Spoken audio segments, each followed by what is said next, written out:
जय हिंद, जय भवानी। मैं नेत्रपाल भिवानी राष्ट्रीय सम्मान ट्रस्ट के इस प्लेटफॉर्म पर आपका स्वागत करता हूँ। जैसे कि हमने आपसे वादा किया था कि राष्ट्रीय सम्मान ट्रस्ट बहुत जल्दी एक पॉडकास्ट सीरीज शुरू करने वाली है और इसकी शुरुआत हो चुकी है। आज हम जिस शख्सियत के साथ में यहाँ पर बैठे हुए हैं और जिस शख्सियत से हम कुछ जानकारी लेना चाहेंगे, उनके बारे में हम बताना चाहेंगे और आपसे अभी हार्दिक अभिनंदन है। आपका स्वागत करते हुए हम आपसे निवेदन करेंगे, यदि आपको कुछ भी ऐसी कुछ जानकारी चाहिए तो हम बाद में एपिसोड के बाद में एक लीगल नंबर भी दे दिया जाएगा, जिसके तहत आप फ्री में जानकारियां ले सकते हैं। क्योंकि राष्ट्रीय सम्मान ट्रस्ट के द्वारा जो ये प्रोग्राम किया जा रहा है, उस प्रोग्राम का नाम फ्री लीगल एड प्रोग्राम है, जिसके तहत हमने हमारे बीच के अंदर आज जो हमारे एडवोकेट साहब हैं, डॉक्टर एस सिलवन जी, जो कि पूर्व में लॉ प्रोफेसर MDU रोहतक से रहे हुए हैं और पूर्व में director west law college Rohtak में थे। आज इनसे हम जानना चाहेंगे FIR के बारे में, कैसे क्या कार्रवाई होती है, और उन सब जानकारी के बीच में यदि आप लोगों का भी कोई ऐसा क्वेश्चन हो तो आप बाद में कमेंट अपना रख सकते हैं। और जो भी आपकी हेल्प हो सकती है फ्री लीगल एड प्रोग्राम के तहत, राष्ट्रीय सम्मान ट्रस्ट आपका समर्थन भी करती है और आपका स्वागत करते हुए उसको अंजाम तक पहुंचाने का कार्य करेगी। हम शुरुआत करते हैं इस पॉडकास्ट की। हमारे बीच में जो हमारी शख्सियत बैठी हुई है, एस सिलवन जी, मैं उनका स्वागत करना चाहूंगा। डॉक्टर साहब, आपका स्वागत है। तो डॉक्टर साहब, जैसे कि आपको पता है कि आज भारत के अंदर सबसे बड़ी जो समस्या है वो लोगों को कानूनी तौर पर हो रही है। तो हम आपसे जानना चाहेंगे कि आप जितना कानून के बारे में जानते हैं, तो एक बार मैं आपका एक्सपीरियंस शेयर करना चाहूंगा दर्शकों के बीच में। तो आप अपने बारे में भी यदि कुछ सब बताएं तो मेरे को बहुत ही अच्छा लगेगा, और ताकि हम भी लोगों को पहचाने, हमें पर लोगों के बारे में पता चले कि वो आपसे क्या सेवा ले सकते हैं। अब जो आज का कार्यक्रम है फ्री लीगल एड का, ये आप अपने शब्दों में कैसे बताएंगे? मुझे बड़ी खुशी है कि राष्ट्रीय सम्मान ट्रस्ट ने एक ऐसा कार्यक्रम किया है जो मतलब हर एक आदमी को, आमजन को जिसकी जरूरत है, वो ये है कि कानून की जानकारी सभी को नहीं है और रोजमर्रा के अंदर कानून की जरूरत पड़ती है। तो लोगों को दिक्कतें आती हैं, कोई भी समस्या होती है तो मतलब कानून की सहायता ले जाते हैं, मगर ये नहीं मालूम कि कानून उसके बारे में क्या कहता है। तो ये आपने अच्छी सीरीज की है और शुरुआत की है, और मैं इसके लिए आपको मतलब धन्यवाद देता हूं कि आमजन के लिए आप कितना फिक्रमंद रहते हैं। और मतलब आज आप किस विषय पर जानकारी चाहते हैं ताकि दर्शकों को वो जानकारी दी जाए? आप विषय क्या है आज का? जैसे कि आपने पूछा विषय क्या है, तो मैं दर्शकों को बताना चाहूंगा आज का जो बेसिक टॉपिक है वो FIR से रिलेटेड है। क्योंकि हमारे जो निजी जीवन के अंदर कभी कभी समस्याएं होती हैं, तो पहला जो स्टेप होता है कानूनी तौर पे वो FIR से रिलेटेड होता है। तो हम डॉक्टर साहब आपसे यही जानना चाहेंगे कि FIR वास्तव में एक्चुअली होती क्या है? इसको इंग्लिश में बोलते हैं फर्स्ट इंफॉर्मेशन रिपोर्ट, हिंदी में बोलते हैं प्राथमिकी। तो इसमें फर्स्ट इसलिए बोला है, कोई अपराध होने के बाद थाने में पहली सूचना जो जाती है उसी को उसको लेते उसको उस हालात को लेते हुए इसको बोला गया फर्स्ट इंफॉर्मेशन रिपोर्ट। तो कोई भी पहली सूचना अपराध के बारे में थाने में जाती है तो उसको उस तात्पर्य से इसको FIR बोला गया। डॉक्टर साहब, कुछ क्वेश्चन हमने ले रखे हैं क्योंकि लोगों की बहुत ज्यादा मेरे पास फोन आए थे और उन्होंने जानने की कोशिश की थी कि हम किस तरह से कुछ बेसिक जो बातें हैं FIR के बारे में वो किस तरह से, मैं दर्शकों को बताना चाहूंगा। यदि आप लोगों का फिर भी कोई क्वेश्चन ऐसा आता है जो बेसिक है और आप जानना चाहते हैं, तो आप अपने कमेंट के साथ में हमको इस वीडियो के माध्यम से बताना चाहे तो बता भी सकते हैं, ताकि हम अपने डॉक्टर साहब से, जो लॉ प्रोफेसर हैं, जो कि कानूनी विशेषज्ञ के तौर पे काम कर रहे हैं और भिवानी के अंदर अभी ये अपनी प्रैक्टिस भी कर रहे हैं, तो हम इनके आपसे जो फ्री लीगल एड प्रोग्राम के तहत इनकी सेवा ले सकते हैं। तो डॉक्टर साहब, मेरे पास कुछ क्वेश्चन आए हैं, मैं आपसे शेयर करना चाहूंगा यदि आप। स्वागत।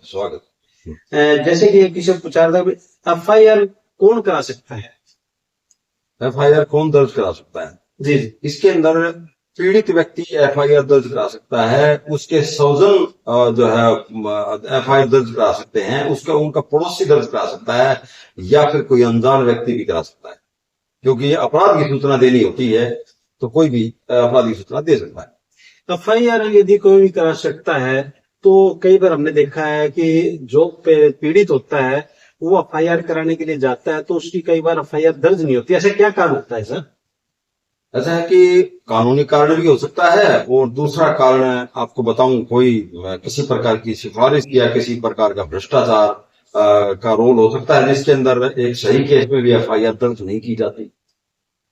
तो क्या सभी मामलों में एफआईआर दर्ज यदि कोई कराना चाहे जो पीड़ित है तो क्या करनी चाहिए? सभी मामलों में एफआईआर नहीं होती। हम इन अपराध के मामलों को दो भागों में विभक्त कर सकते हैं। एक है कोग्निजेबल ऑफेंस, जिसको शुद्ध हिंदी में कहते हैं संज्ञेय अपराध। एक होता है नॉन कोग्निजेबल ऑफेंस, जो शुद्ध हिंदी में कहते हैं असंज्ञेय अपराध। संज्ञेय अपराधों में ही एफआईआर दर्ज होती है। संज्ञेय अपराध कौन से होते हैं? जो बहुत ही गंभीर किस्म के अपराध होते हैं, जैसे मर्डर, चोरी, डकैती, लूट, बलात्कार। ऐसे अपराध जो समाज को जो संवेदनशील कर देते हैं, समाज को बहुत ही भयंकर होते हैं, उनके अंदर एफआईआर दर्ज करी जाती है। और जो असंज्ञेय अपराध होते हैं, उनमें डीडीआर, डेली डायरी रजिस्टर, एक डेली डायरी रिपोर्ट्स उसके अंदर दर्ज की जाती है, और उस रजिस्टर में वो दर्ज कर ली जाती है वो शिकायत। और चूंकि वो असंज्ञेय अपराध है, इसलिए 14 दिन के भीतर मजिस्ट्रेट को खबर दी जाती है, और जो है ना, मजिस्ट्रेट की इजाजत के बाद उसको असंज्ञेय अपराध की तरह से उसकी इन्वेस्टिगेशन की जाती है। और जो मैंने बताया आपको संज्ञेय अपराध, कोग्निजेबल ऑफेंस, गंभीर अपराध, वो उसके ऊपर सूचना मिलती है तो एसएचओ बिना मजिस्ट्रेट की परमिशन के खुद जो है इन्वेस्टिगेशन करने के लिए जा सकता है, या अपने अधीनस्थ अधिकारी को भेज सकता है, जैसे सब इंस्पेक्टर, एएसआई, हवलदार, वो जाकर तफ्तीश कर सकते हैं, और मतलब यहां तक कि अपराधी को गिरफ्तार भी कर सकते हैं। मगर वो संज्ञेय अपराध होता है, जिसके अंदर मतलब इतना अधिकार मिला हुआ है पुलिस पार्टी को। बहुत अच्छा। मैं दर्शकों से कहना चाहूंगा कि शायद आप कुछ समझ गए होंगे कि जो ये हमारे डॉक्टर साहब बता रहे हैं कि किस तरह से और किस लेवल पे एफआईआर का क्या रोल हो सकता है। तो डॉक्टर साहब, मेरे पास कुछ क्वेश्चन आए थे, मैं उनको भी रिपीट करना चाहूंगा। एक साथी ने पूछा है कि जीरो एफआईआर क्या होती है? जीरो एफआईआर बहुत ही अच्छा प्रावधान है, और इसका मतलब ये होता है कि पहले तो जिस इलाके में अपराध हुआ था, उस इलाके के थाने में जाकर के एफआईआर दर्ज करवानी होती थी। अब जैसे अपराध हुआ आसाम के अंदर, हरियाणा में आ गया पीड़ित व्यक्ति, अब इसको एफआईआर पहले वाले कानून के मुताबिक तो आसाम में जाकर दर्ज करानी पड़ेगी। मगर अब जो कानून है ये अच्छा है, कल्याणकारी है। इसके अंदर एफआईआर भिवानी पे ही दायर हो सकती है, दर्ज हो सकती है, और यह एफआईआर बाद में आसाम भेज दी जाएगी, उसी भिवानी के पुलिस स्टेशन द्वारा आसाम के पुलिस स्टेशन को भेज दी जाएगी, तो ये दर्ज हो जाएगी भिवानी के अंदर। इसको बोलते हैं जीरो एफआईआर। ये जीरो क्यों दिया गया? क्योंकि एफआईआर का नंबर होता है, और यहां पर एफआईआर का नंबर नहीं डाल सकते, क्योंकि असली एफआईआर का नंबर तो आसाम पुलिस डालेगी, इसलिए यहाँ के एफआईआर नंबर को जीरो बोल दिया जाएगा। बहुत अच्छा। मैं दर्शकों से अनुरोध करूंगा कि यदि आप कभी इस तरह की कोई प्रॉब्लम आती है तो आप अपने इलाके में जाकर के जीरो एफआईआर के ऊपर भी काम कर सकते हैं। जैसे कि डॉक्टर साहब ने बताया, कानूनी तौर से ये वैध है, और इसके ऊपर पूरी तरह से भारतीय कानून है वो भी लागू होता है। डॉक्टर साहब, अगला क्वेश्चन लेते हैं, ईएफआईआर क्या होती है? ईएफआईआर आपने सुना होगा, पुलिस स्टेशन गए, वहां पर या तो कोई दरखास्त दे दी अपनी जो है जो भी हादसा हुआ है, अपराध हुआ है, उस बारे में या तो लिखत दे दिया, या उनको जबानी बता दिया तो उन्होंने लिख लिया। मगर ये ईएफआईआर जो है इलेक्ट्रॉनिक से संबंधित है, और ई का मतलब इलेक्ट्रॉनिक का मतलब है हम कहीं पर भी हों, घर में हों, कहीं बाहर हों, अपने मोबाइल से अपनी वो बना करके, मतलब अपराध की इसमें कहानी लिख करके, और हम पुलिस स्टेशन को भेज सकते हैं, वो ईएफआईआर है। मगर इस मतलब इलेक्ट्रॉनिक द्वारा भेजी गई जो सूचना है, इसके ऊपर एफआईआर दर्ज नहीं होती जब तक वह आदमी पुलिस स्टेशन में आकर के सिग्नेचर ना कर दे, क्योंकि उसके द्वारा बताई गई कहानी के ऊपर सिग्नेचर भी जरूरी है। क्या पता कोई झूठी खबर यूं ही भेज दे पुलिस स्टेशन, तो पुलिस पार्टी जो है बिना ही काम बेजा जो है परिश्रम करे, तो सिग्नेचर जरूरी है। इस तरीके से कोई भी थाने में जाता है, अपनी अपराध की कहानी बताता है, अपनी पीड़ा बताता है, उसके सिग्नेचर जरूरी होते हैं, हस्ताक्षर जरूरी होते हैं, पीड़ित व्यक्ति के या कोई भी सूचना देने गया उसके। दर्शकों, जैसे कि आपको पता है कि EFIR भी आप कर सकते हैं।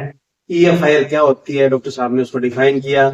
और यदि आपको फिर भी कुछ लगता है, कुछ अधिक जानकारी चाहिए, तो आप हमारे साथ डायरेक्ट कांटेक्ट कीजिए और फ्री लीगल एड प्रोग्राम के तहत आप अपनी बातें रख सकते हैं। ये जो क्वेश्चन है, ये सभी आप जैसे दर्शकों के लिए एक नॉर्मल क्वेश्चनों के द्वारा तैयार किया हुआ प्रोग्राम है। और यदि मैं आपसे सिंपल भाषा में बताना चाहूँ, तो हम डॉक्टर साहब यही जानना चाहते हैं, और यदि हमको इस तरह के FIR के केस के अंदर कोई समस्याएं आती हैं, तो हम उसको कैसे सुलझा सकते हैं। अगला क्वेश्चन या किसी प्रकार की कोई भी कानूनी जानकारी चाहिए तो फ्री लीगल एड प्रोग्राम है जैसे हमारे संस्था का, तो इसके तहत मैं जो है मुफ्त कानूनी सलाह दूंगा और भरपूर जो है मदद की जाएगी। डॉक्टर साहब, एक क्वेश्चन आया था, सिंपल सा क्वेश्चन है लेकिन काम का है। FIR दर्ज करने से यदि SHO को इनकार कर देता तो क्या कहते? यस, ऐसी भी स्थिति आती है कि SHO इनकार कर देते हैं, तो SHO को लगता है कि यह अपराध बनता नहीं है या फिर उसकी जो है उसकी मतलब नीयत ठीक नहीं है। तो ऐसे हालातों के अंदर कानून में लिखा हुआ है कि उस जिले का जो सुपरिटेंडेंट ऑफ पुलिस होता है, SP होता है, उसको लिखित में वो शिकायत दी जा सकती है। उनके वहां पर एक क्लर्क बैठा है, वो उस दरखास्त को लेगा, नंबर डाल के डायरी नंबर देगा और मतलब इस तरीके से उनको SP साहब के ऑफिस में दर्ज कराई जा सकती है यही शिकायत। और SP साहब के अलावा अगर वहां किसी को ना भी जाना हो तो बाई पोस्ट जो है ऐसी शिकायतें भेजी जा सकती है जो उसी रजिस्टर में दर्ज हो जाएंगी। ये मतलब इसका हल है। बहुत बढ़िया। दर्शकों, ये छोटी छोटी बातें हैं, आपने देखा होगा कई बार कोई झगड़ा हो जाता है या कोई कारण हो जाता है, तो ऐसी ही समस्याओं का सामना करना पड़ता है। तो जैसे डॉक्टर साहब ने बताया, ये कानूनी प्रोसेस है, यदि आप चाहें तो अगले स्टेप की तरफ बढ़ सकते हैं। डॉक्टर साहब, इसी तरह से एक अगला क्वेश्चन भी है, और यदि SP साहब भी इनकार कर दे तो क्या हो? ये भी स्थिति आती है कि कभी कभी SP ऑफिस में भी न्याय नहीं मिल पाता और मतलब न वहां पर भी सही तरह से सलूक नहीं हो पाता। ऐसी स्थिति के अंदर कानून में प्रावधान है कि मजिस्ट्रेट को, इलाका मजिस्ट्रेट, जो भी उस एरिया का मजिस्ट्रेट होता है, उसके सामने वही शिकायत जो है वकील के थ्रू ड्राफ्ट करवा करके और कोर्ट में डाली जा सकती है। उसके बाद यदि मजिस्ट्रेट को लगे कि कोई अपराध हुआ है तो वह पुलिस को भी निर्देश दे सकता है कि इसकी तफ्तीश की जाए, इसकी इन्वेस्टिगेशन की जाए। और अगर मजिस्ट्रेट को लगता है कि वो खुद ही इन्वेस्टिगेशन कर लेंगे, इस मामले को निपट लेंगे, तो वह खुद भी इस मामले पे कार्रवाई कर सकता है और अदालत में गवाहों को बुला सकता है और विपक्ष पार्टी को बुला सकता है। इसका ये प्रावधान है। साथियों, प्रोसेस बहुत अच्छा है। हम आपसे इस प्लेटफॉर्म के माध्यम से ज्यादा से ज्यादा FIR के बारे में, जो आपके रोजमर्रा के जीवन में ऐसी कोई प्रॉब्लम आती है, उन्हीं को सुलझाने के लिए हम डॉक्टर साहब को आज इन्वाइट किया हुआ है। और एक क्वेश्चन बहुत ही बढ़िया आया हुआ है, जो आपको इन्वेस्टिगेशन जो की जाती है वो किस तरह से की जाती है और कौन इसका ऑफिशियली तौर पे इंचार्ज होता है FIR के बाद में, तो हम इसको कैसे समझना चाहें? यदि कोई FIR करता है तो इन्वेस्टिगेशन का हक किसको दिया जाता है? मैं इस सवाल का जवाब देने से पहले ये बता दूं कि अभी नया जो है कानून आ गया है, आपराधिक का 3 नए आपराधिक कानून आए हैं, जिसके तहत आज का प्रोग्राम हो रहा है। उसका नाम है भारतीय नागरिक सुरक्षा संहिता 2023। ये है वो कानून, और इसके अंदर 173 से लेके 196 तक जो धाराएं हैं, उनमें यह विषय कवर होता है जिस पर हम परिचर्चा आज कर रहे हैं। तो जैसा कि उन्होंने अभी सवाल रखा है कि इन्वेस्टिगेशन का तरीका क्या है, तो इन्वेस्टिगेशन का तरीका यह है, या तो SHO खुद किसी अपराध की तफ्तीश के लिए जाए, इन्वेस्टिगेशन के लिए जाए, या अपने से अधीनस्थ अधिकारी जैसे सब इंस्पेक्टर, जैसे कोई ASI, हवलदार, इस रैंक तक के आदमी को किसी भी तफ्तीश के लिए वो मतलब भेज सकते हैं। और उनको जाकर सबसे पहले ये देखना होता है कि यहाँ पर क्या सर्कमस्टांस है, उन्होंने हालात का जायजा लेना होता है। यदि उनको लगता है कोई ऐसा अपराध हुआ है जिसकी सजा 7 साल या इससे ऊपर की हो सकती है, इतना बड़ा अपराध है, तो फॉरेंसिक साइंस वालों को भी बुलाना पड़ेगा। फोरेंसिक साइंस एक ऐसी आधुनिक वैज्ञानिक पद्धति है जिसके तहत वो पता लगा लेते हैं कि अपराधी कौन था, किस वक्त अपराध किया, किस हथियार से किया। एक ऐसा उभरता हुआ विज्ञान है, तो फोरेंसिक साइंस बोलते हैं। उस पार्टी को बुलाते हैं और फिर उसके बाद ये देखते हैं किसी पीड़ित को अगर मेडिकल की सुविधा की जरूरत है तो सबसे पहले एम्बुलेंस बुला करके या किसी प्राइवेट व्हीकल में फटाफट जो है पीड़ित व्यक्ति को अस्पताल में पहुंचाया जाता है। और वो ये जो सुरक्षा की जरूरत है उसी वक्त तो सुरक्षा दी जाती है, किसी को भोजन की जरूरत है तो भोजन की व्यवस्था की जाती है। और इस तरीके से जो है ना बयान दर्ज किए जाते हैं गवाहों के, और जो पीड़ित व्यक्ति उसके भी बयान दर्ज किए जाते हैं, गवाहों के बयान भी दर्ज किए जाते हैं। और ऐसे करते हुए ये इन्वेस्टिगेशन चलती है। यदि किसी अपराधी दूसरे देश दूसरे स्टेट में भाग गया है तो वहां तक भी पुलिस पकड़ कर लाती है। दोस्तों, आपको जैसे कि हमारे डॉक्टर साहब बहुत ही कम शब्दों में समझाने की कोशिश कर रहे हैं। हमारा भी उद्देश्य है कि जो हमारे दर्शकों के जो क्वेश्चन आए हुए हैं हम उनको ज्यादा से ज्यादा लें और कम शब्दों में ज्यादा सीखने की कोशिश करें। फ्री लीगल एड प्रोग्राम के तहत राष्ट्रीय सम्मान ट्रस्ट के नाते मैं आपको बताना चाहता हूं कि आपके हमेशा डॉक्टर साहब का सानिध्य मिला रहेगा। जब भी आपको कोई फ्री एड चाहिए तो लीगल एड के लिए आराम से डॉक्टर साहब का मोबाइल नंबर भी आपको भेज दिया जाएगा और राष्ट्रीय सम्मान ट्रस्ट के द्वारा आपकी पूरी तरह से मदद भी की जाएगी। डॉक्टर साहब, एक क्वेश्चन आया हुआ मेरे पास में, पुलिस कस्टडी और जुडिशियल कस्टडी के अंदर क्या अंतर होता है? यस एक होती है पुलिस कस्टडी, एक होती है जुडिशियल कस्टडी। इसको गौर से सुने। पुलिस कस्टडी का मतलब है अपराधी पुलिस के पास कितने टाइम तक रह सकता है, थाने में उसको कितने दिनों तक रखा जा सकता है। तो यह टाइम है 15 दिन। 15 दिन तक पुलिस ऑफिसर किसी अपराधी को थाने में रख सकता है, मगर कैसे?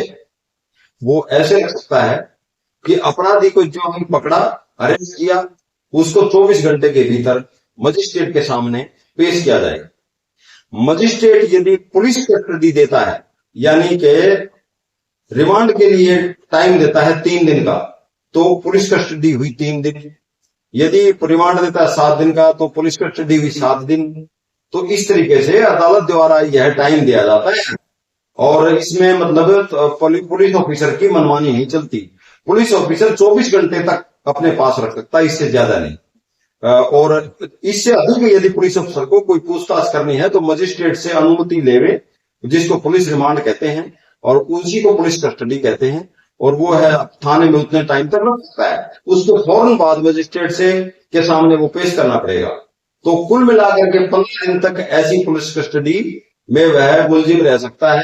और यह इकट्ठी 15 दिन नहीं दिए जाते, बल्कि टुकड़ों में दिए जाते हैं, 2 दिन, 5 दिन, 7 दिन, इस तरीके से। इसका मतलब अधिक से अधिक पुलिस कस्टडी 15 दिन की होती है। और रही बात आगे जुडिशियल कस्टडी, वो इस तरीके से होता है, इन्वेस्टिगेशन पूरी कर ली, उसके बाद मजिस्ट्रेट जो है उस अपराधी को जेल में भेज देता है। जेल में जब वह अपराधी रहता है उसी को जुडिशियल कस्टडी कहते हैं। जेल में अपराधी कितने दिन तक रह सकता है मैं आपको बताता हूं। अभी ज्यादा बड़ा अपराध किया है, जैसे डकैती, मर्डर, ज्यादा बड़ा अपराध किया है तो 90 दिन तक वो जेल में रह सकता है। और अगर छोटा अपराध किया है तो वो 100 दिन तक जेल में रह सकता है।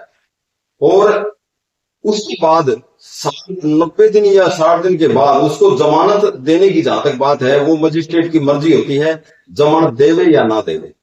और एक चीज और भी बता दूं, जुडिशियल कस्टडी में जब आदमी को भेज दिया जाता है और पुलिस को फिर भी उसकी इन्वेस्टिगेशन की जरूरत पड़ती है तो मजिस्ट्रेट फिर भी पुलिस कस्टडी में उस मुलजिम को दे देगा, मजिस्ट्रेट दे देगा, मगर वो मतलब 15 दिन से अधिक नहीं। जैसे पुलिस कस्टडी में जब वो था पहले तो 8 दिन रहा पुलिस कस्टडी में, और उसके बाद जुडिशियल कस्टडी में भेज दिया, यानी जेल में भेज दिया। अब भी पुलिस को इन्वेस्टिगेशन करना है तो 7 दिन की और भी पुलिस कस्टडी मिल सकती है, मगर कुल में 15 दिन ही पुलिस अपने पास मुलजिम को रख सकती है। ये इसका मतलब। साथियों, एक सिंपल सी भाषा है, यदि कोई पीड़ित, यदि कोई समाज के अंदर ऐसी घटना घटती है जिसमें आपको लगता है कि 24 घंटे से ज्यादा कोई एसएचओ अपने पास नहीं रख सकता है तो मजिस्ट्रेट के सामने पेश करना होता है उसके बाद में जो कानूनी प्रोसेस होता है उसके हिसाब से डॉक्टर साहब ने कुछ बताने की कोशिश की। पुलिस कस्टडी और जुडिशरी कस्टडी क्या होती है, मेरे तरफ से काफी दर्शक समझ भी गए होंगे। और उसके अलावा भी यदि आपको कुछ लगता है तो आप हमारी फ्री लीगल एड के माध्यम से हमसे कांटेक्ट कर सकते हैं। हम आपको इससे बढ़िया जानकारी और अच्छी कोशिश करेंगे कि लीगल तरीके का जो पैनल है उसको भी हम आपकी फ्री हेल्प करने के लिए तैयार करेंगे। डॉक्टर साहब, एक अगला क्वेश्चन आया हुआ है, गवाहों की गवाही की यदि प्रक्रिया पुलिस ऑफिसर करता है तो कैसे करता है? देखो, कभी सीन ऑफ अकरंस यानी जहां पर अपराध हुआ है वहां पर पुलिस अफसर जाता है, वहां पर जितने भी लोग खड़े हैं वो गवाह है, मतलब वो एक किस्म के गवाह है, तो उनसे भी वो जानकारी ले सकते हैं। इसके अलावा कोई गवाह है जो दूर रहता है उसको नोटिस भेज सकती है पुलिस अफसर को नोटिस भेज सकता है कि तुम पुलिस थाने में इतने बजे इस डेट को हाजिर हो। तो इस तरीके से गवाह को सम्मान भी किया जा सकता है और उससे जानकारी ली जा सकती है। ये इसका तरीका है। बहुत अच्छा डॉक्टर साहब। और एक चीज और बताऊं कि गवाह से जबानी भी सुना जा सकता है, उससे उसके बयान भी दर्ज करवाया जा सकता है और ऑडियो या वीडियो रिकॉर्डिंग भी की जा सकती है। गवाह क्या बोल रहा है उस बारे में ऑडियो वीडियो रिकॉर्डिंग भी साथ में चल रही है। ऐसा भी प्रावधान है कानून के अंदर। क्या जो से आपने बताया ऑडियो और वीडियो का, क्या इसका लीगलाइजेशन अपन कह सकते हैं, क्या ऑथराइज माना? हमारे इस वक्त कानून में ऑथराइज है कि आप किसी गवाह को वीडियो के बयान की वीडियो रिकॉर्डिंग भी कर सकते हैं, ऑडियो रिकॉर्डिंग भी कर सकते हैं और वह अदालत में दिखाई जाता है, मान्य है। जी जी जी। डॉक्टर साहब, एक बहुत ही बढ़िया क्वेश्चन है क्योंकि कई साथियों का नॉर्मल जो रोजमर्रा की जिंदगी है उनके अंदर उनको तकलीफ होती है कई बार। कितने दिनों में चालान पेश किया जाता है? ऐसा एक जो लोग परेशान होते, पीड़ित होते हैं, तो उनको मेंटली टॉर्चर किया जाता है। तो हम जानना चाहेंगे कि हमारी कानूनी भाषा क्या कहती है, कितने दिनों के अंदर चालान पेश किया जाता है? यदि वह अपराध बच्चे से संबंधित है या किसी औरत से संबंधित है, कोई सेक्स संबंधी अपराध हुआ है या फिर बच्चे से संबंधित कोई अपराध है, उसको 60 दिन के अंदर अंदर पुलिस को चालान पेश करना पड़ेगा। और यदि इन अपराधों के अलावा कोई अपराध है तो 90 दिन तक पुलिस चालान पेश कर सकती है। तो किसी केस की तफ्तीश 90 दिन तक ज्यादा से ज्यादा की जा सकती है। एक हम कुछ शब्द सुनते हैं कानूनी भाषा के जो कि कई बार हम समझ नहीं पाते इनकी हिंदी क्या होती है, इकबाल या बयान, ऐसा सुनने में आता है। तो आप थोड़ा सरल भाषा में समझाने की कोशिश कीजिए, क्या होता है इकबाल या बयान दर्ज किया है, लाइक है? कोई अपराधी, कोई अक्यूज, कोई दोषी अदालत में ये कहना चाहता है कि ये अपराध मैंने किया है, इसको अंग्रेजी में कन्फेशन कहते हैं। कन्फेशन, कोई अपराधी कन्फेशन कर रहा है कि उसने अपराध किया है।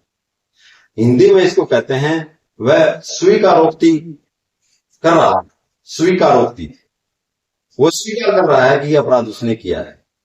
और तीसरा उर्दू के अंदर इसको कहते हैं वह इकबाल करता है कि यह अपराध उसने किया है, तो इसको इकबाल या बयान कहते हैं। यह अपराधी जुर्म को कबूल कर लेता है, मंजूर कर लेता है कि यह अपराध उसने किया है और यह हमेशा ही कन्फेशन अदालत के अंदर ही होती है। मजिस्ट्रेट के सामने ही इकबाल या बयान जो है दर्ज हो सकता है। पुलिस स्टेशन के अंदर इकबाल या बयान दर्ज नहीं हो सकता, कभी भी नहीं हो सकता। कानून के मुताबिक अदालत में दिया गया बयान जुर्म को कबूल करते हुए तो ये सिर्फ मजिस्ट्रेट रिकॉर्ड कर सकता है और मजिस्ट्रेट भी उसको कहेगा देखो ये जो तुम बयान दे रहे हो ये तुम्हारे खिलाफ इस्तेमाल होगा।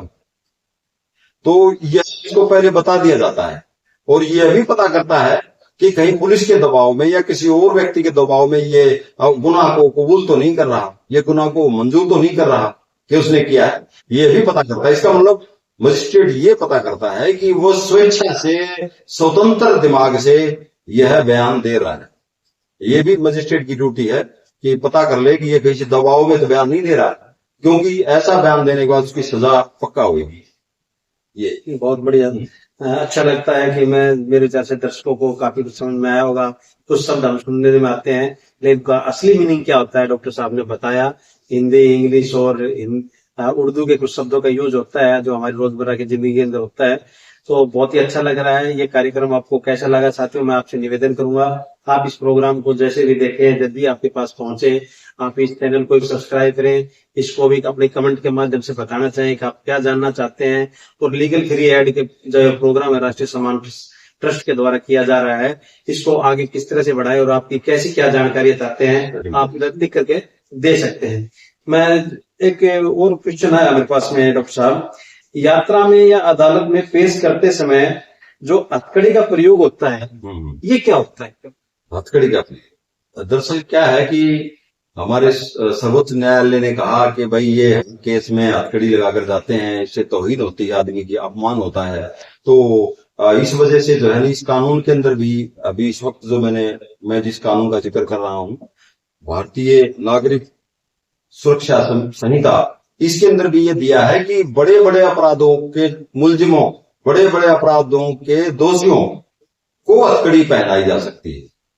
हर छोटे मोटे अपराध के अपराधियों को हथकड़ी नहीं पहनानी है। और वो आपने देखा होगा, पुलिस अफसर उसका हाथ में हाथ पकड़ के और अदालत में पेश करते हैं, ये हथकड़ी से बचाने की प्रक्रिया ही है। और जब अपराधी को हथकड़ी उस वक्त लगाई जाती है, कहने का मतलब दो स्थितियां देखनी होती है। नंबर एक, इसने अपराध कितना बड़ा किया, बड़े बड़े अपराध जैसे मर्डर, डकैती, बलात्कार, इन अपराधी, देश के खिलाफ बगावत, इस तरह वाले अपराध जो होते हैं उनके अंदर मतलब हथकड़ी ही लगाई जाती है। और देश से डर हो तो उस आदमी को हथकड़ी लगा करके पेश किया जाता है अदालत के अंदर। और एक बात मैं और बता दूं, आपने देखा होगा सफर करते हुए भी पुलिस वालों के साथ अपराधी होता है, उसको गाड़ी में बिठाए होते हैं साथ में, तो उसको यदि वह बड़ा अपराधी है और उसको भागने का डर है, बड़ा अपराधी है, उसको हथकड़ी लगा दी जाएगी पक्का। और दूसरी एक और स्थिति है, अपराधी तो छोटा ही है, ज्यादा बड़ा अपराध उसने नहीं किया है, मगर ये डर कि वो हमला कर सकता है पुलिस पार्टी के ऊपर या किसी और आदमी के ऊपर, ऐसे आदमी को भी हथकड़ी पहनाई जाती है। इसका मतलब सफर में भी हथकड़ी पहनाई जा सकती है, अदालत में पेश करते समय भी हथकड़ी पहनाई जा सकती है, उस सूरत में जब वह बड़े अपराध का अपराधी हो। मेरे विचार से जो रोजमर्रा के अंदर हम देखते हैं हथकड़ी का कब प्रयोग होता है और कब नहीं हो सकता, तो डॉक्टर साहब ने अपनी सरल भाषा में बताने की कोशिश की है। और मेरी तो यही इच्छा है कि आप जितने दर्शकों की जो भी क्वारी रहेगी वो कहीं ना कहीं दूसरे लोगों के लिए बहुत ही फायदेमंद रहेगी। आप अपनी कंटिन्यू क्वारी और कमेंट अपने देते रहिए, ताकि इस चैनल के माध्यम से लीगल एड प्रोग्राम, जो फ्री लीगल एड प्रोग्राम जो किया जा रहा है, उसमें आपको और समाज को कहीं ना कहीं मदद मिलेगी। मैं डॉक्टर साहब बहुत ही संक्षिप्त में अगले शब्दों क्वेश्चनों को लेना चाहूंगा। और इस पूरे FIR का जो प्रोग्राम है हमारा, इसके अंदर पुलिस का क्या महत्व है और इसका किस तरह से पुलिस लेवल पे ही हम इसको कैसे सॉर्ट आउट करवा सकते हैं, इसके बारे में एक नॉर्मल भाषा में हम क्या समझना पसंद है। मैं आज इस चैनल के माध्यम से दिल की बात कह दूं। ये पूछ रहे हैं पुलिस का महत्व बताओ। महत्व ये है, जो पुलिस किसी देश की आंतरिक सुरक्षा पुलिस कर सकती है। सबसे पहली संस्था पुलिस है जो किसी देश की आंतरिक सुरक्षा कर सकती है, और बाहरी सुरक्षा देश का जवान, सेना कर सकती है।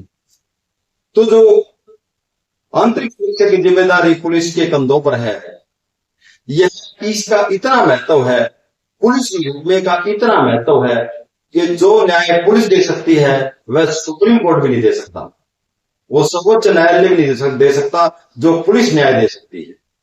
अब मेरे से सवाल किया जा सकता है कि न्याय तो अदालत देती है, पुलिस न्याय कब से देने लगी? तो सुनिएगा, जब कभी पुलिस स्टेशन में यह सूचना आती है कि हमारे पे हमला होने वाला है, हमारे पर हमलावर अभी हमला करने वाले हैं, वो आधा घंटे में पहुंचने वाले हैं और मतलब वो हमला करेंगे हमारे पे, आग का सामान भी लिए हुए हैं, हथियार भी लिए हुए हैं। इसका मतलब preventive action of the police. किसी अपराध होने से पहले यदि पुलिस को सूचना मिलती है कि कोई अपराध होने वाला है, उसी वक्त यदि पुलिस मौके पर चली जाए और जो है ना पीड़ित को बचा ले, तो यह अपराध होने से पहले न्याय दे दिया पुलिस ने। दूसरी बात, अपराध होते समय यदि पुलिस पहुंची हुई है और अपराध होते समय मतलब पुलिस जो है उनकी आत्मरक्षा करती है पीड़ितों की, और जोखिम लेकर के, और जो है ना उनकी सुरक्षा करती है, और मतलब है ना उन हथियार चलाने नहीं देती और किसी भी तरह से अपराधी को कामयाब नहीं होने देती। और इस बारे में ये कहूंगा, उन पुलिस ने अपराध होते समय न्याय दे दिया। और अपराध हो चुका उसके बाद पुलिस पहुंची है, उसके बाद भी न्याय दे सकती है पुलिस।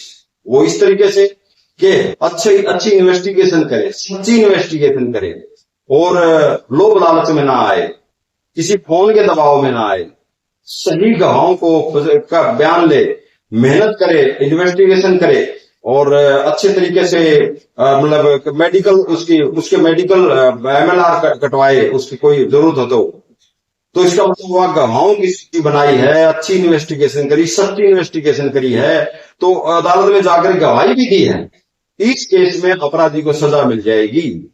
यह न्याय भी पुलिस दे सकती है। ये पुलिस के अच्छे काम करने की वजह से न्याय मिल पाया पार्टी को। इस तरीके से मैं कहता हूं, अपराध को होने से पहले, अपराध होते समय, अपराध के बाद पुलिस न्याय दे सकती है, वो न्याय जो कभी सर्वोच्च न्यायालय भी नहीं दे सकता। मगर माफ करना, क्या हो रहा है देश में, ये कुछ अलग बात है। आधे कुछ पुलिस डिपार्टमेंट के ऐसे लोग हैं जिनकी पूजा की जाए, वंदना की जाए, वो देवता और देवी समान पुलिस अफसर है, जो अपनी ड्यूटी ईमानदारी से निभाते हैं और निष्ठ भाव से। किसी की सिफारिश आ जाए तो नहीं मानते, कोई पैसे का लालच देवे तो नहीं टूटते। ऐसे पुलिस अफसर को की वंदना की जाती है और उनकी पूजा की जाती है।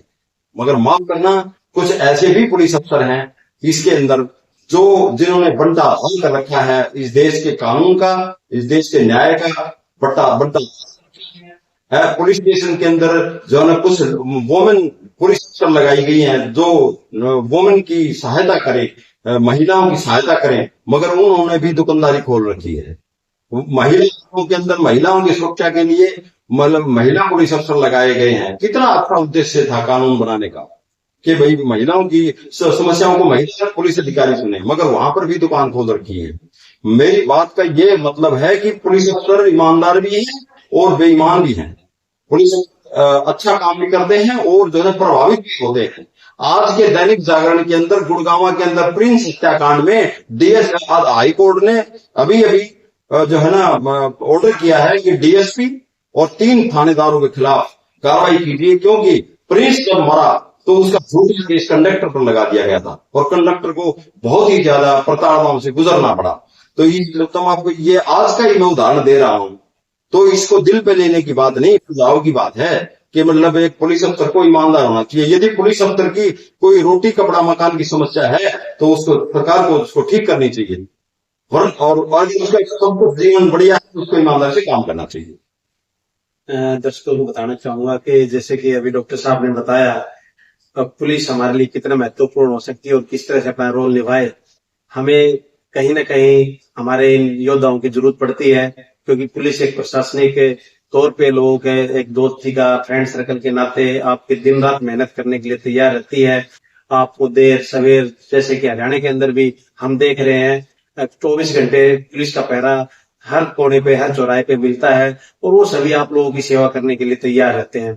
मैं इस पहलू को थोड़ा पॉजिटिव लेना चाहूंगा। राष्ट्रीय सम्मान ट्रस्ट उन सभी देशवासियों का, उन सभी पुलिस वालों का, अधिकारियों का और उन सभी कर्मचारियों का अभिनंदन करती है, स्वागत करती है, जो ईमानदारी से अपनी ड्यूटी करते हुए इस देश का नाम रोशन कर रहे हैं और हरियाणा का नाम रोशन कर रहे हैं। मेरा उन सभी को सैल्यूट है और राष्ट्रीय सम्मान ट्रस्ट उन सभी का अभिनंदन करती है, स्वागत करती है और बहुत जल्दी उनके लिए स्वागत योग्य जो भी हमसे बढ़ पाएगा राष्ट्रीय सम्मान ट्रस्ट उनके साथ में खड़ी रहेगी। बहुत बहुत धन्यवाद डॉक्टर साहब, आप जुड़े। और मैं इसमें एक बहुत ही बढ़िया मेरी तरफ से एक क्वेश्चन है, क्वेश्चन तो नहीं कहेंगे, हम सलाह लेना चाहेंगे।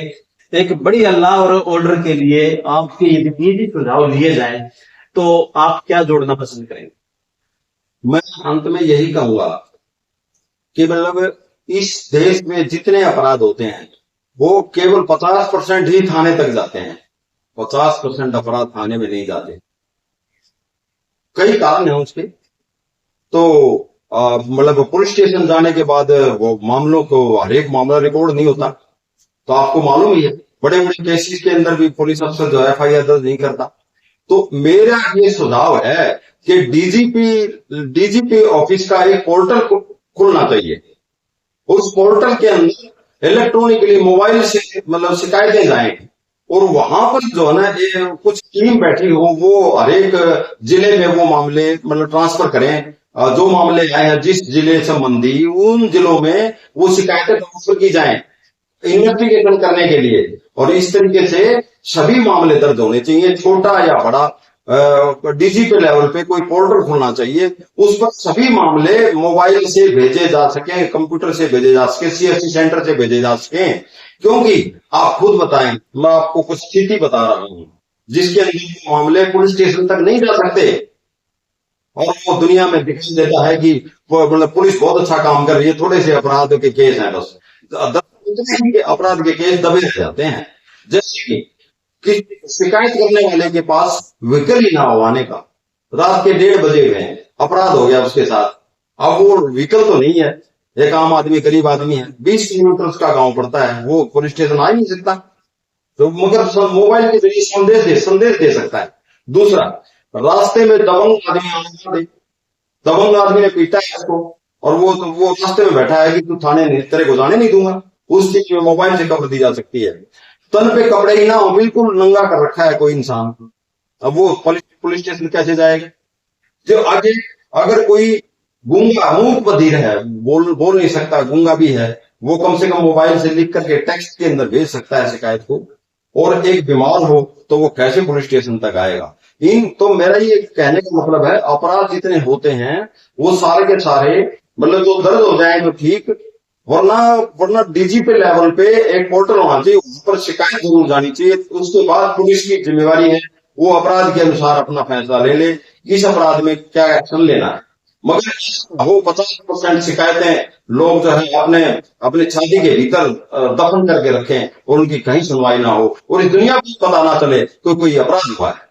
बस इन्हीं शब्दों के साथ मैं ये कहना चाहूंगा कि मेरे लायक कोई अन्य कभी फ्री लीगल एड कार्यक्रम के तहत यदि कोई और भी मेरे से मदद लेना चाहे तो मैं सदैव तैयार हूं। मतलब मैं सामाजिक काम करने में भरोसा रखता हूं। दर्शकों, जैसे कि आपको पता है कि हमने बहुत ही कोशिश की है कि सिंपल भाषा के अंदर आज का जो फ्री लीगल एड प्रोग्राम हमने राष्ट्रीय सम्मान ट्रस्ट के द्वारा चलाया हुआ है, उसमें हमारे जो बीच में आज डॉक्टर एस.एस. शीलवंत एडवोकेट जो कि हमारे बीच में थे, जिन्होंने एफआईआर के बारे में और रोजमर्रा के अंदर हमारे जो समस्याएं आती हैं उनके बारे में इन्होंने कुछ बातें रखी।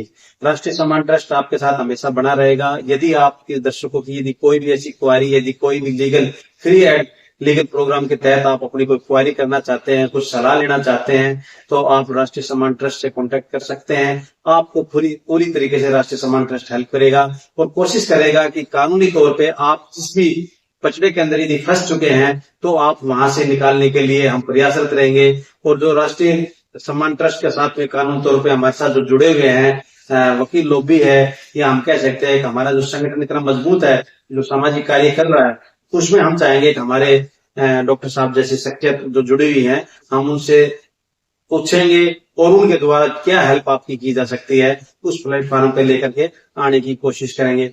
मैं इन सब के साथ में आज का जो पॉडकास्ट था, मेरे तरफ से आपके लिए, आपके परिवार के लिए, समाज के लिए बहुत ही फायदेमंद रहेगा।